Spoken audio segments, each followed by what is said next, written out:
Hi everyone, and welcome to the bi-weekly working group Model Registry of Qflow. Welcome everybody. This is the bi-weekly call that we run in the Model Registry working group. And just a reminder for everybody, this meeting is being recorded, and this meeting adheres to the CNCF Code of Conduct. Before I get started, just a couple of usual housekeeping. So we have minutes of the agenda. For those ones maybe seeing the recording, you can find the links in the meeting invitation for everybody connected. I have shared it in the side chat. And this is a place where actually everybody can propose talking points or an agenda item. So in case that you have something that you're working on or that you wanted to participate for, this is another venue instead of just the GitHub repo where you can show your interest if maybe you have some more fluid or dynamic conversation that you want to capture in the minute notes. It's available as long as the GitHub repo. So with that, before just getting started, we have Milos here today. So I just thought maybe Milos, you wanted to introduce yourself to the group. Yes, thank you. So my name is Milos. I'm coming from Serbia. My background is data science, plus for the last couple of years, I switched to machine learning engineering position. I'm currently working for 2+ years for PepsiCo. Probably everybody heard about it. It's a big company, right? Creating soda and a lot of other stuff. I'm working on practically building on top of KFP, the kind of a platform for data scientists, heavily using Kubeflow. For the last release, Kubeflow release 1.9, I was part of release team, the position of liaison for pipeline working group. And I'm looking forward for this next release to work with you guys, making this awesome tool for everybody to use. So nice to meet everybody. If you have any questions or comments or something, just ping me on Slack. And typically, I'm always online. So nice to meet you all. Thank you, Milos, for introducing and indeed stepping up and volunteering to be the hourly liaison with the release team. And just maybe also, if that helps, and a reminder for the group as well. Typically, the information that we keep tabs every bi-weekly meetings, we go through sort of like all the hitting points that we would like to get for the next release. So in this case, sort of like roughly planning for the 1.10 before I get started so that we can have an idea of the scope. The two main documents, I guess, that you may want to keep tabs on is this agenda minutes of the meetings, because this is where we will capture sort of like more progress updates. And then there is, it's also linked in the agenda, the Kubeflow 1.10 release tracker. So this is a suggestion that we've been following from the release team in the previous release cycles. And we capture in this tracker all the items. We try to sort of like first structure it as a first iteration. Actually, this has been edited quite a few times as we go through what will be our goals that we are trying to set forth for the next release, in this case 1.10. So I think that if any update, kind of like general high level entry points are those two documents, especially this tracker, but as well the minutes of the meeting notes. Those are the things that can be helpful. And then, of course, it's like we can always reach out to each other on Slack if there is any thing. So for that, just a reminder for everybody to be joining the CNCF Slack, because sometimes maybe just a quick update or discussion can be shown there. So I think that mainly is like the thing that you want to sort of like be aware, Milos, is that for the 1.10, there are kind of like three main topics area that are kind of like summarizing here beyond the typical, I would say, improvement of the project, things that we've discovered and we're trying to improve on from the previous release. The The three new main topic areas for Model Registry are at this moment like the integration of the UI. So we have Heather here that is leading the working group for integration of creation of an UI, so with the BFF and the UI. This is also a discussion that is happening broaderly with the Kubeflow community, since they are trying to get a consistent design system to work that is able to onboard some of the contributors that we have in Red Hat. So this is one main topic for Model Registry, because at this moment we don't have an UI just yet. But especially for Model Registry, this is something that we really need. Another point that is kind of like high level important is integration with other components. So we are trying to have additional things to integrate with and to show integration for, in addition to what you can find in the tutorials that we have in the Getting Started, because as so far we shown the integration, say from a notebook or from, let's say, a pipeline, not really, but then how to deploy to KServe. So the idea will be to expand on the examples and the tutorial. So there is that. And then as well, integrate more storage solution. So because Model Registry is intended as a metadata index or a metadata catalog, so we are looking to integrate ways with the storage. And here, actually, there are some other research that are happening in other working group, for instance, with the Kubeflow, no, not Kubeflow, sorry, Kubernetes serving working group over there. So we are looking into using, say, OCI or things similar to OCI artifact, for instance, to integrate with those mechanisms, which seems to be getting also a topic of interest for Kubernetes 131 and for as well others. Like I know that the manifest working group is integrating with seaweeds, or they are trying to work with seaweeds. So those are, I would say, the main kind of like three new things. But of course, there are things that we are keeping tabs on, like I said, like improving on the project, or elements that we've been asked about, MLMD enhancement that I don't know really, because this here, it will require some coordination with the Kubeflow pipeline working group, since MLMD is part of that project. We're also looking to try to contribute upstream some of the testing that we have in our downstreams of Model Registry as Red Hat.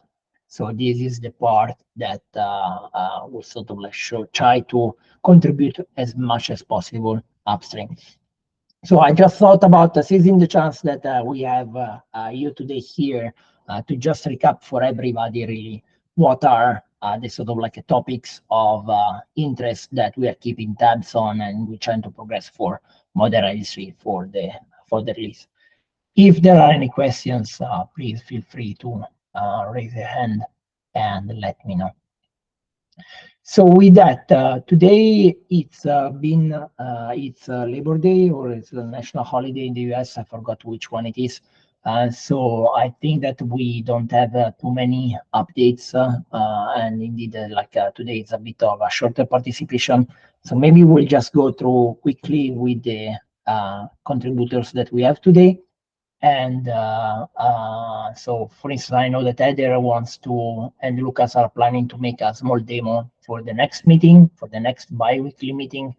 While we have you, Andrea, here, I don't know if you wanted to give a status update to the group with the CSI. Yeah, sure. Thank you, Matteo.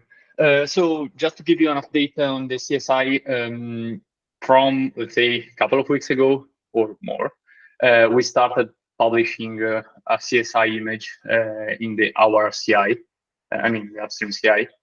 And as a next step, we identified a couple of improvements and also issues.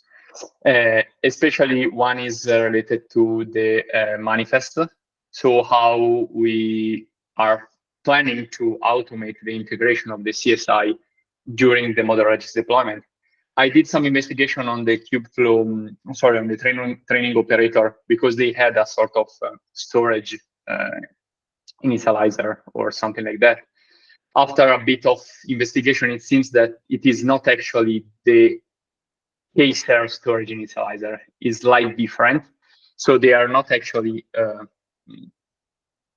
applying the configuration using manifest or customized manifest, but they are programmatically doing that. I completely forgot to ping Andre on that, but I'm planning to do that hopefully this week.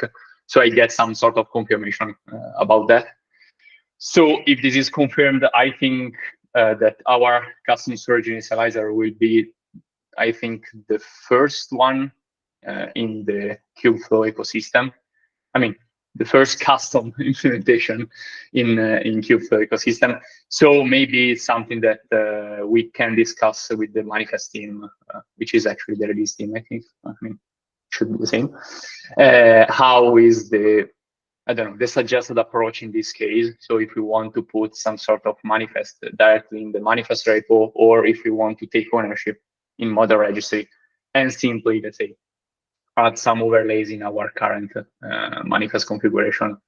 If user wants, can easily apply that overlay and include them the CSI as well. This is one topic, and I will try to keep you updated during this week. The other one is actually an issue that you, Matteo, raised, which is related to the how the CSI is currently implemented. Because right now it is implemented as a sort of extension inside the Model Registry repository. So it can be seen as a sort of separated project under the same Model Registry repository. And we noticed that this could lead to some sort of issues in terms of Golang dependencies, especially for dependencies upgrades. This because currently the CSI is actually importing the Model Registry as a library, as a relative library, in order to properly interact with the Model Registry server itself. So I think that here, in order to make also the maintenance of the CSI a lot easier, I think we have two options. One is, as you were suggesting, Matteo, is to try to decouple the Model Registry and the CSI, such that the CSI doesn't import the Model Registry library anymore, but it simply relies on the OpenAPI specification. In that case, theoretically, at that point, it will completely ignore what is the current server behind the scene. The important thing is that it will have to adhere with the OpenAPI specification that the Model Registry is exposing. And this is one thing. I don't think it would be an issue because this is similarly to what is currently doing, except for the fact that it's actually at the moment using what the Model Registry is exposing, I mean, in terms of clients. And the other option is what Ramesh pointed out in this issue here. I can share here the chat. Which is actually, instead of keeping the CSI as a separate extension, we could think, yeah, the comment, yeah, this one. We could think about completely integrating the CSI as part of the Model Registry code base. For instance, creating a sort of ad hoc command, Golang command script that will actually implement the same thing that is currently doing the CSI. In that case, we no longer have two separate GoMod, two separate projects that are using Golang as source, as programming languages, let's say, that might conflict. But in that case, we will have a single one, and then it depends on which entry point you are going to build. You can make, I think, a lot of things easier, because in that case, we can simply build the new command script that we are going to create as an entry point for the CSI, and just include all the not the dependencies, but the source code that we really need. for instance, all the server will be completely ignored in the CSI, obviously, because it is not required in that case, but only the core layer will be actually used. And I think this is a valid option that could be evaluated. To be honest, I don't know if that could introduce some other conflicts, but as far as I know, I don't think so. But I don't know if anyone else has some more insights on this. Sorry, just a question though. Let's say I'm not sure I understood correctly. Let's say that it is a sub-command. Like today we have Model Registry proxy or whatever. Right. So the thing is that when we will, let's say that we go for that route, so it will be like Model Registry CSI. Okay. Yeah. Okay, that's cool. But the thing that I believe is going to be happening is sort of like that. Both for both the Docker images, you have actually the same binary. So it's sort of like the same kind of like binary that is produced. Not exactly, because when you build the executable, you are actually providing which is the entry point of your executable. So at the end, I think the binary will be slightly similar, because at the end, most of the source code will be the same. But since the entry point is different, I guess that the binary will be different. Wait a second, sorry. So we are not speaking about sub-command. We are speaking about really another command. Oh, yeah. Just like proxy.go. You can create another script which is not part of the Cobra command that we are using for Model Registry. It's just like another script, but it is still inside the let's say the Model Registry command folder. I guess I don't remember exactly, but yeah, it is not a sub command in that sense. It is completely a different command. Okay, then I see. Yeah. Sorry. I misunderstood the sub command, meaning that sense. Yeah, and in that case, the binary, I think it will be different. The only issue I see is that at the end, if you build both executable into let's say point in time, you are going to rebuild part of the source code of the Model Registry, because you are not actually using an already built Model Registry library, but you are actually rebuilding the source code, which is actually what we are currently doing using the relative dependency. So I don't think this is actually an issue, but just to highlight that this is the situation, let's say. Right. We notice that here would require another command. One thing that I'm wondering though, just to follow, first of all, Andrea, thank you so much for the great summary. I think that another thing that we need to maybe evaluate is that if, let's say that by decoupling with one of those workspaces. Oh, you're right. Right. So maybe workspaces makes it not necessary to decouple this way. So what I'm wondering is that if we can get because at the end of the day, I think like the setup right now it's quite all right. The only thing that is a bit kind of like misleading maybe for somebody is that if we are updating the pull request that changes dependencies on the main project and needs to be reflected as well manually in the CSI.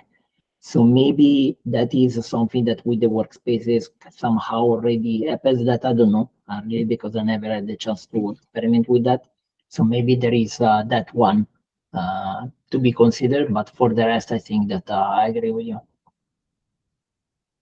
Yeah, I agree. I forgot to mention that that workspace. I think these are, let's say, the three options that we have at the end, and I think that I will have some time to explore and evaluate all of them. I think that, as you said, the workspace seems the first one that is worth to evaluate, because it will. If it works, it will completely not reduce or remove the need for all the others, but at least it will, let's say, reduce the urgency of all the other option, if we think. Because I think that reducing the maintenance effort that we have to do for the CSI is really good to have. It's awesome. It's awesome. Thank you so much, Andrea, for No problem. coming in today. And indeed, we can follow up across the next bi-weeklies to see if there is any progress. Was there anything else that you think we didn't touch on so far? No, I don't think so. I think that's all. Right. So my only suggestion is that maybe instead of asking the Kubeflow manifest, what would they say? Because I think this is also something that we need to discuss somehow with the survey working group. So my suggestion would be maybe it's like for this part. So for having like kind of like an out of the box experience, say that when we install the Kubeflow from the Kubeflow manifest, would be to maybe try to just make a proposal with an example manifest that is deployed, and we will so something like inside. Let me show you. So since we have that one already in here in the base or in something that is included for a base, Yeah, sure. and then we can ask the Kubeflow manifest and the Kubeflow serving working group what they think about that one. Because I think that the only thing that we need to see how that will work is that if I remember correctly, you have like a customer resource that you need to define. I mean, the cluster storage initializer itself. Yeah. So creating the pod or creating the deployment or the service and so on, that is not really the thing that I'm looking for. Is that the only thing that I'm not sure how to handle is that if we are trying to write with kubectl apply a customer resource instance of something that is not available because for whatever reasons in that cluster there are not the kserve CRDs deployed. So I will just check that the customization doesn't throw any kind of like error in the phase of applying. So yeah, that's a good point, because actually we are in a situation where that customer resource initializer, customer resource, it's always hard to remember what is the name. Custom storage initializer, CRD, is something that actually will work in a situation where we have both Model Registry and kserve. If one of the two is missing, obviously it doesn't make sense to apply that customer resource. So yeah, you're right. I think that's something that is worth to evaluate if we are safe in the sense that we can always apply that, or if we need to, I don't know, do some sort of conditional check or something like that. Yeah, I don't know what will be the best kind of like suggestion that maybe the manifest will tell us.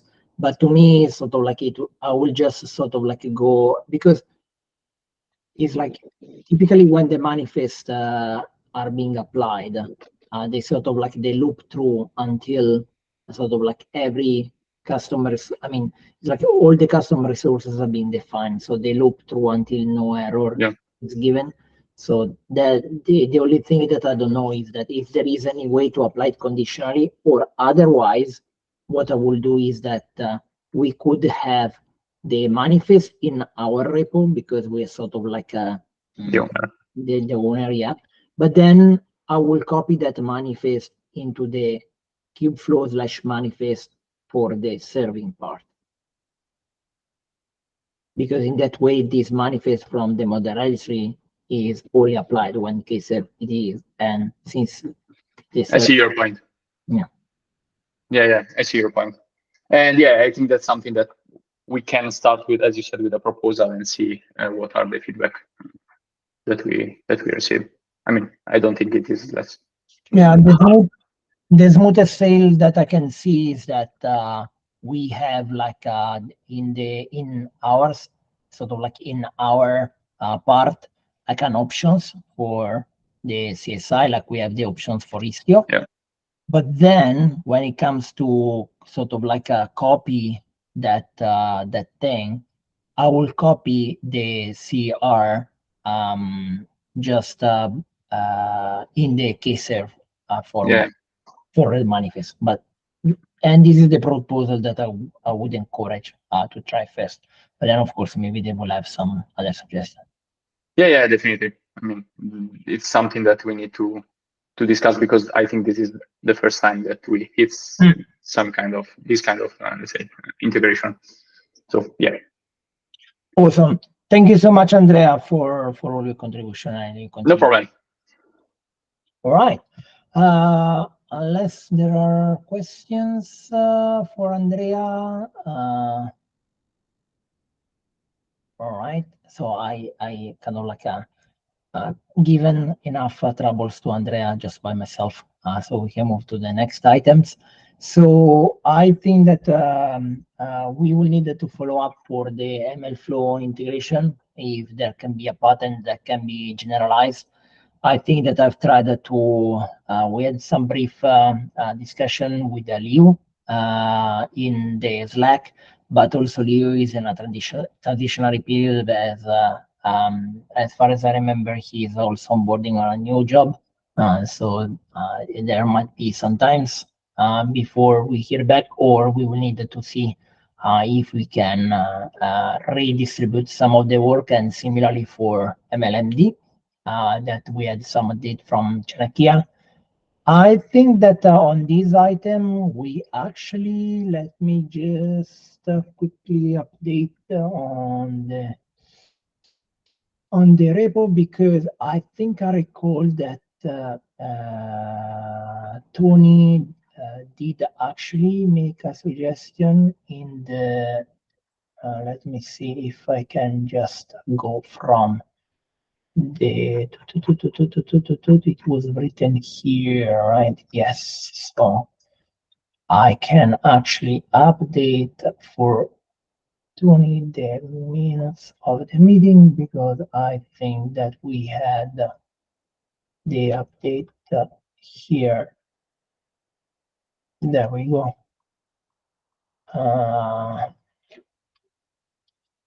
Was done with Ara. So thanks to Tony for having provided some helpful information. So we can clear this one as done. And okay, so we had some question in the past from Andre about the metrics tracking. So we will follow up on this. There is a couple of updates that I want to share with the group, but also I will repeat for the benefit of the others at the next bi-weekly, is that proposal. So two things. One is that, as you know, we had some with the Kubeflow 1.9, the manifest or platform working group is providing some CV scanning numbers. So we've been digging a bit into these items, and we had some updates.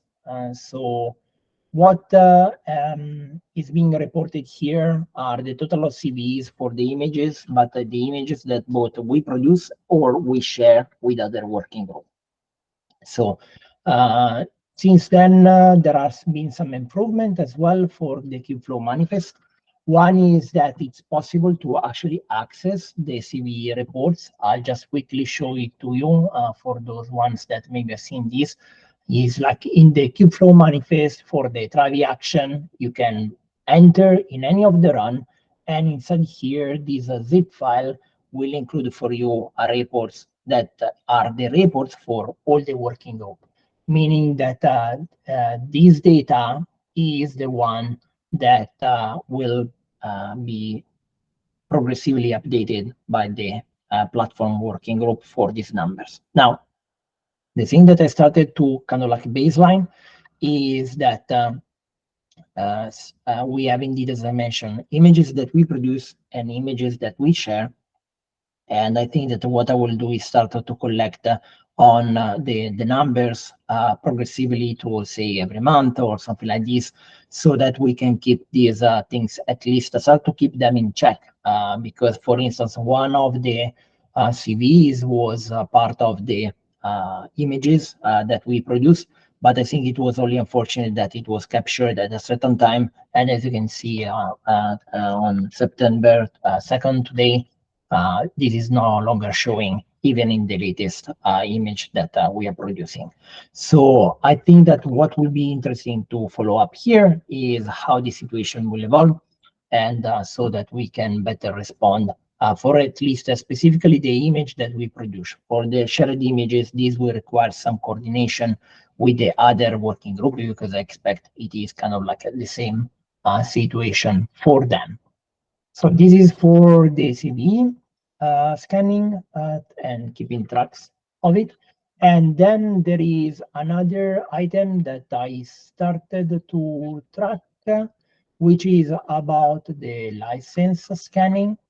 So as we received some license questions, I summarized here everything that we sort of like as a working group are trying to strive for. So of course the license is Apache 2 license for this repo, but now we have been onboarding kind of like modules or some projects. CSI is one example, as we were speaking with Andrea before, but there are others that are also being provided by other contributors.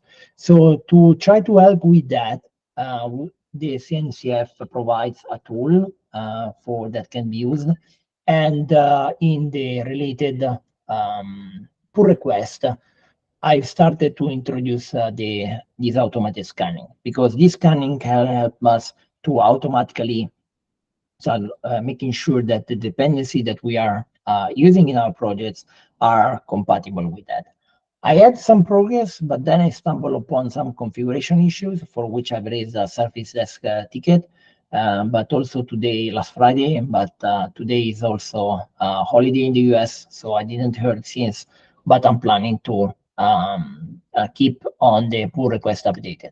This is a proposal, but of course, if there are anybody else who would like to comment, I thought about giving a highlight into today's meeting with this one.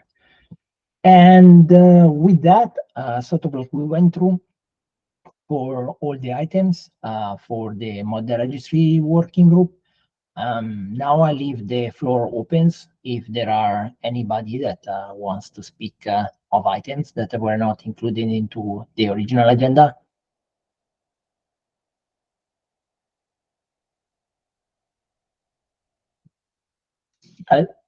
Milos, It's Andre?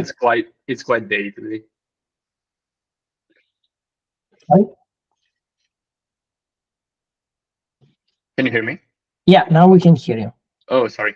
No, I was going to say that's quite day. Yeah. So, all right. So thank you everybody for, so if there is uh, any other questions, please don't hesitate to reach out to us in the GitHub repo or on the CNCF Slack. And I hope to see you at tomorrow's Kubeflow community meeting, or otherwise, I will see you at the next bi-weekly for Model Registry. Thank you, everybody. I will stop the recording now. And stop recording.